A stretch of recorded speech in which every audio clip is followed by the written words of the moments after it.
नमस्कार प्रेक्षकांनो, मालिकेच्या आजच्या भागामध्ये आपल्याला पाहायला मिळणार आहे की आता ऊर्जा आणि शौर्य हे दोघं आता ज्या घरात राहत आहेत त्या घरात मी राहणार आहे. म्हणजे पर्सनली ऊर्जा ऊर्जा ज्या घरात राहते त्या घरात मी राहणार नाही असं म्हणत विजयाने घर सोडून जाण्याचा निर्णय घेतलेला आहे. कारण विजयाची जी नाटकं आहेत ती वाढत चाललेली आहेत. तिला प्रत्येक वेळेस असं वाटत असतं की तिनं ज्या पद्धतीने रिॲक्ट करत आहे त्याच गोष्टी बरोबर आहेत असं तिने सगळ्यांना सांगत आहे.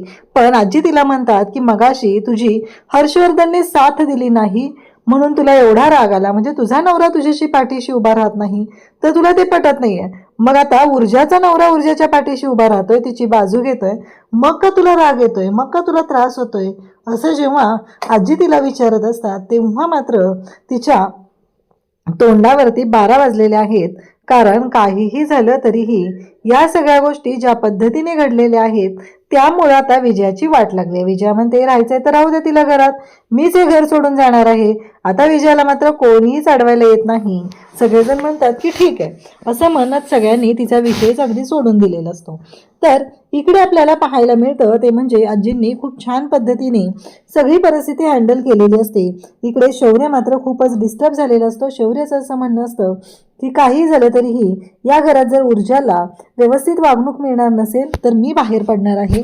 त्याचबरोबर शौर्याने आणखी एक गोष्ट महत्त्वाची सांगितली आहे ती म्हणजे ते दोघंही वकील आहेत आणि अन्याय करणारापेक्षा म्हणजे अन्याय करणारा जेवढा दोषी असतो तेवढाच अन्याय सहन करणारा दोषी असतो. त्यामुळे ऊर्जा तू आता जे काही वागतेस किंवा तू जे काही ठरवलेलं आहेस ते मला पटलेलं नाही.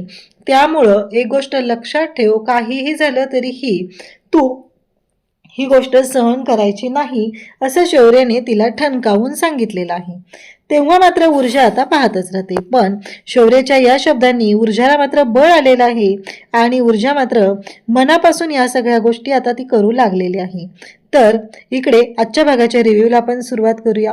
ऊर्जाने किचनमध्ये भाजीची सगळी तयारी केलेली असते, ती काम करत असते तेव्हा दिव्याला घेऊन तिथे येते ती म्हणजेच विजया. आणि विजया म्हणते की चल आत्ताच्या आता बाहेर हो, माझ्या किचनमध्ये तू यायचं सुद्धा नाही. ऊर्जा म्हणत असते पण असं काय करताय तुम्ही सासूबाई. तेव्हा ती म्हणते की मी सांगितलंय ना माझ्या किचनमधल्या कुठल्याही गोष्टीला तू हात लावायचा नाहीये, कुठल्याही गोष्टीला टच करायचं नाही, त्यामुळं तू माझ्या किचनमध्ये यायचं नाही असं स्पष्टपणे सांगितलं जातं. तेव्हा मात्र ऊर्जा म्हणते अहो ऐकून तरी घ्या सासूबाई. पण आता ऊर्जाच्या सासूबाई ऐकून घ्यायलाच तयार नसतात. दिव्या म्हणत असते कळत नाहीये का ऊर्जा तुला, एकदा सांगितलंय ना सासूबाईंनी इथे कोणत्या गोष्टींना हात लावायचा नाहीये. आणि आता तिने ती ऊर्जाने जी केलेली किचनमधली तयारी ते सगळं साहित्य विजया सरळ सरळ बाजूला टाकून देते. तिला जराही लाज वाटत नाहीये की हे अन्न नाही, हे अशा पद्धतीने वाया घालवायला नको एवढंही तिला वाटत नसतं. आणि त्याचबरोबर हे सगळं जेव्हा घडत आहे तेव्हा मात्र ज्या पद्धतीने या सगळ्या गोष्टी सुरू झालेल्या असतात आणि त्याच वेळी इकडे आता काळजी वाटत असते ती म्हणजेच या पूर्वा म्हणत असते की खरंच ऊर्जाचा आजचा दिवस खरंच खूप छान झालं, ऊर्जाला जामीन मिळाला आहे, एवढ्या चांगल्या गोष्टी घडलेल्या आहेत असं सगळं डोक्यात सुरू झालेलं असतं. तर इकडे पूर्वाच्या सोबत दळवी वहिनी असतात, त्या म्हणतात आता ग ऊर्जाला फोन कर ग, एवढ्या चांगल्या गोष्टी आपल्या आयुष्यात घडलेल्या आहेत, हे सगळं एवढं छान झालेलं आहे, तिला फोन कर असं सांगितलं जातं. मग मात्र इकडे ऊर्जा त्याचबरोबर पूर्वा म्हणते की हो खरंच आपल्या ऊर्जाने करून दाखवलेलं आहे, एवढ्या चांगल्या पद्धतीने झालं, तिला जामीन मिळालेला आहे. कारण आपल्याला खात्रीच होती ऊर्जाने काही केलेलं नाहीये. ऊर्जाने गोळी चालवली पण ऊर्जाने चालवलेल्या गोळीत म्हणजे चालवलेल्या बंदुकीतली सुटलेली गोळी ही विक्रांतला लागलेलीच नाहीये. कारण विक्रांतला मारणारी व्यक्ती ही हर्षवर्धनने पाठवलेली गुंड होती. म्हणजे हर्षवर्धनने इतका भारी गनिमिकावा केला की त्याने त्याच्या मुलीला होणाऱ्या त्रासाचा बदलाही घेतला आणि त्याचबरोबर ऊर्जाची हकालपट्टी करण्यासाठी शौर्याच्या आयुष्यातून खूप मोठा प्लॅन सुद्धा केला. हे सगळं जे काही घडत असतं आता मग पूर्वा आणि दळवी काकू ऐकायलाच तयार नसतात. तिथे ऊर्जाला किचनच्या बाहेर हाकललेलं असतं आणि तिला जायला सांगितलेलं असतं. तर इकडे दळवी काकूंनी फोन लावलेला असतो. दळवी काकू डायरेक्ट बोलायला सुरुवात करतात, ऊर्जाचं अभिनंदन करतात, म्हणतात की आम्हाला खात्री होती असंच होणार आहे, तू काहीच केलेलं नाहीये असं त्यांचं बोलणं चालू असतं. आणि तेव्हा मात्र इकडे ऊर्जा म्हणत असते की हो हो दळवी काकू असं म्हणत ती दळवी काकूंबरोबर बोलत असते. त्याचबरोबर पूर्वा म्हणते की अगं ऊर्जा म्हणजे आराम कर हा तू, म्हणजे मला माहीत नव्हतं पण दळवी काकू ऐकायलाच तयार नव्हत्या ना, म्हणून तुला आत्ता फोन लावला असं ती सांगू लागते. तेव्हा ऊर्जा म्हणते की हो आई, काळजी नको करूस. आणि मग कसं, मला पण तुला करायचा होता फोन ग, पण कधी करणार काय करणार काहीच कळत नव्हतं. मग फायनली आता कुठं गोष्टी लक्षात आल्या आणि मी ठरवलं, असं ती सांगत असते. म्हणजे घरी आले, एवढं सगळं चालू झालेलं, या सगळ्या गोष्टी सुरू झालेल्या होत्या, हे सगळं ती सांगत असते. खरं तर ऊर्जाला एका वेगळ्याच गोष्टींचा सामना घरी आल्यापासून करावा लागत आहे. विजयाचं बदललेलं वागणं, त्याचबरोबर दिव्याचा चोंबडेपणा. ऊर्जाला आधीपासूनच माहिती आहे की दिव्या कशी आहे, पण आता मात्र दिव्याचं वागणं जास्तच बदलत चाललेलं असतं. तर इकडे डायनिंग टेबलवरती सगळेजण असतात. विजयाने तर दिव्याला चांगलीच कामाला झोपलेली असते आणि इकडे सगळेजण तिथं बसलेले असतात. आदित्य म्हणत असतो की शौर्य आणि ऊर्जा कुठं आहेत, आजी कुठं आहे, असं तो विचारू लागतो. तेव्हा मात्र विजया सांगते की आईसाहेब बाहेर गेले, त्यांची मैत्रीण एक ॲडमिट आहे, तर तिला भेटायला त्या गेलेल्या आहेत, असं सांगितलं जातं. तेव्हा मात्र आता सगळेजण तिथं असतात आणि मग ऊर्जा त्याचबरोबर सगळेजण आहेत. तेव्हा मात्र आदित्य म्हणतो की काय झालं, ऊर्जा का नाही आलेली, मग शौर्य का नाही आहे. शौर्य अजून आलेला नसतो, तेवढ्यात शौर्य येतो आणि म्हणतो अरे मी अगदी वेळेवर आलेलो आहे, असं शौर्य सांगू लागतो. आणि त्याच वेळी तिथे सगळेजण आहेत, सगळेजण बोलत असतात. तो म्हणतो की चला मी पार्टी केली पाहिजे, ऊर्जाचं जे ऊर्जा सुटलेले आहे ते सेलिब्रेट केलं पाहिजे, असं तो बोलत असतो. आणि तो म्हणतो की हे बघा, मी ऊर्जाच्या आवडीचं बटरस्कॉच आईस्क्रीम आणलेलं आहे. आणि मग ऊर्जा कुठे आहे, ऊर्जा. आणि मग तीर्था म्हणते की मी घेऊन येते ऊर्जा वहिनीला.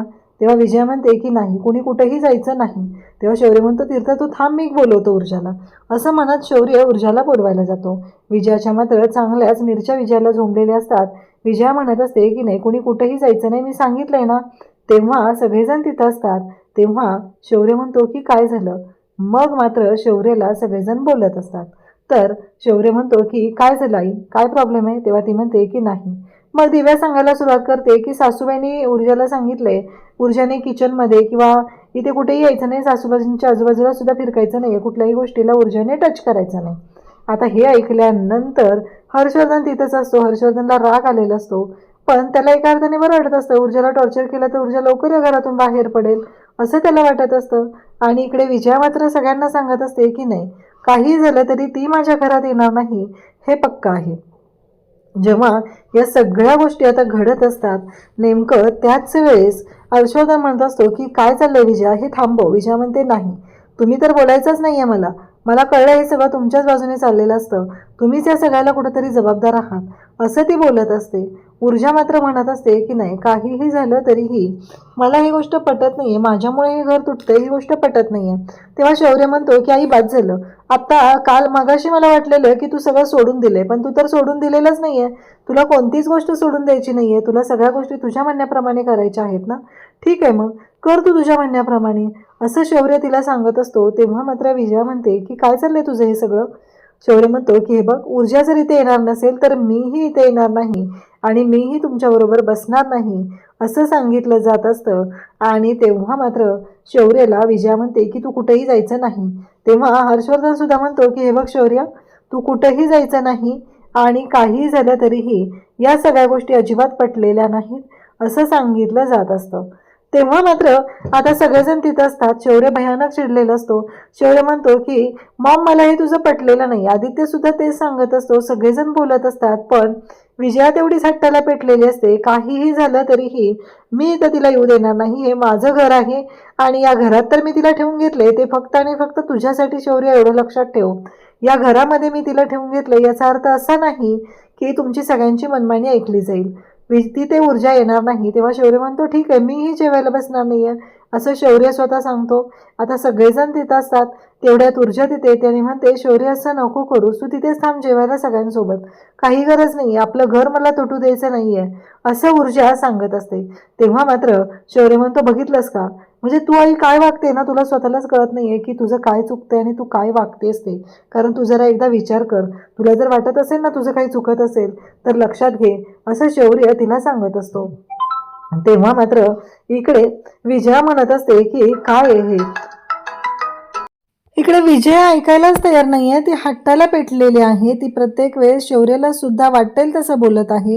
हे सगळं चालू झालेलं असतं. तेव्हा शौर्य म्हणतो की बस, आता मी कोणाचं काहीच ऐकून घेणार नाही आता मी ऊर्जाला घेऊन घराबाहेर पडणार आहे.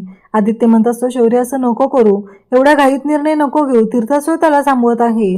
पण शौर्य म्हणतो की नाही, मगाशी मी सांगितलं होतं.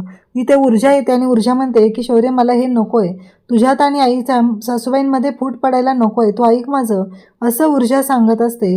पण शौर्य मात्र ऐकायला तयार नसतो. शौर्य म्हणतो, बाद झालं ऊर्जा, चल, असं म्हणत शौर्याने तिचा हात पकडलेला आहे आणि तिला खेचतच घेऊन चाललेला आहे. तर इकडे सगळेजण तिथं असतात तेव्हा हर्षवर्धन जोरात किंचाळतो आणि म्हणतो की बाद झालं, हे सगळं जे काय चाललंय ना ते थांबवा, अति होतं हे सगळं तुमचं, असं म्हणत बोलणं चालू झालेलं असतं. आणि त्याच वेळेस इकडे विजया म्हणत असते की काय चाललंय तुमचं. तेव्हा हर्षवर्धन म्हणतो की आतापर्यंत मी सगळ्या गोष्टी तुमच्या ऐकून घेतलेल्या आहेत आणि शौर्य तू कुठेही जायचं नाही, कोणी कुठेही जाणार नाहीये, विजया तू शांत बस, असं ते सांगू लागतात. आणि तेव्हा मात्र इकडे शौर्य म्हणत असतो, पण डॅड का, काय झालं, असं शौर्य बोलत असतो. तेव्हा हर्षवर्धन म्हणतो की मी सांगितलंय ना, कुठेही जायचं नाहीये, तुम्ही दोघांनीही कुठेही जायचं नाहीये, हे माझं फायनल झालेलं आहे, असं सांगितलं जातं.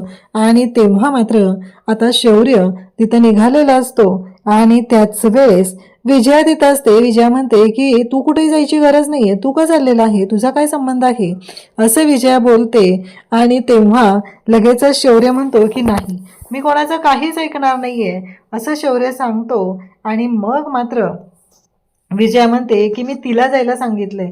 ऊर्जाचं असं म्हणणं असतं की शौर्य काही हरकत नाहीये, मी आतमध्ये बसून जेवेल.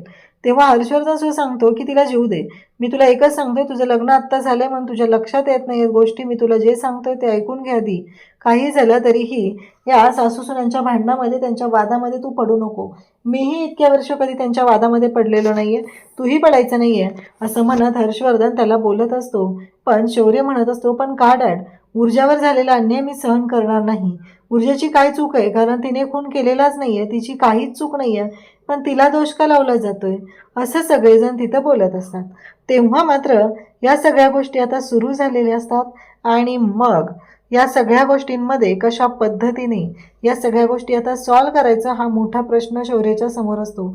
शौर्याचं म्हणणं पण बरोबर आहे, जर ऊर्जाने खून केलेला नाहीये, कोर्टाने तिला जामीन दिलेला आहे, तर मॉमने असं वागलंच नाही पाहिजे. आता मात्र विजया चिडलेली असते. विजया म्हणते, बाद झालं, या घरामध्ये तुम्ही सगळ्यांनी ठरवूनच टाकलेलं आहे की अशाच पद्धतीने सगळ्यांनी वागायचं आहे, कोणी माझ्या बाजूने बोलणार नाही किंवा माझ्या बाजूने वागणार नाही, मी जे सांगेल ते कोणाला पटणार नाहीये, असं म्हणत विजया चिडलेली असते. तेव्हा ऊर्जा आणि शौर्य तिथं असतात. ऊर्जा समजवण्याचा प्रयत्न करत असते, पण शौर्य तिचा हात पकडतो आणि तिला आतमध्ये घेऊन जातो. कारण शौर्याचं असं म्हणणं आहे की काही कोणाला समजवायची गरज नाही आहे, कारण तू कितीही समजवण्याचा प्रयत्न केला तरीही एक गोष्ट कायमस्वरूपी लक्षात ठेव, सगळं हे तुझ्या चांगलंच येणार आहे. तेव्हा मात्र विजया चिडते आणि विजया म्हणू लागते की बाद झालं, आतापर्यंत खूप झाले, पण आता मी सहन करणार नाही. इकडे शौर्य ऊर्जाला रूममध्ये घेऊन येतो आणि तिला समजून सांगू लागतो की ऊर्जा, एक गोष्ट लक्षात ठेव, काही झालं तरीही तुला माहीत नसेल, पण अन्याय सहन करणारा सुद्धा अन्याय करणारा एवढाच दोषी असतो. त्यामुळं तुला आता विचार करायचा आहे की तू कोणत्या ह्याच्यात आहेस ते, कारण तू जर या गोष्टी सहन करत राहिली तर तुला कळतंय का, आणि नको बाबू ऊर्जा, असं एवढं समजून घ्यायची गरज नाही आहे, मला माफ कर, मी तुझ्यासाठी काहीच करू शकलेलो नाही आहे, असं तो सांगत असतो. तेव्हा मात्र ऊर्जा म्हणत असते की शौर्य, असा कसा विचार करत असतो. तेव्हा शौर्य म्हणतो, मी काही चुकीचा विचार करत नाही आहे, मी जे काही अगदी सांगत आहे ते बरोबरच आहे, कारण तुझ्या लक्षात येत नाही आहे काय झालेलं आहे आणि कशा पद्धतीने काय होऊ शकतं, असं म्हणत दोघंही आता बोलत असतात. तेव्हा मात्र शौर्य सांगत असतो की ऊर्जा, ऐकून घे माझं, मी काय म्हणतोय ते, तुला समजवण्याचा मी प्रयत्न करत आहे, मान्य आहे मला, पण या सगळ्या गोष्टींमागे उद्देश काय आहे मला सांग, कारण काही तुझी चूक नाही आहे तरीही मॉम तुलाच दोष देत आहे, असं म्हणत शौर्य आता बोलत असतो.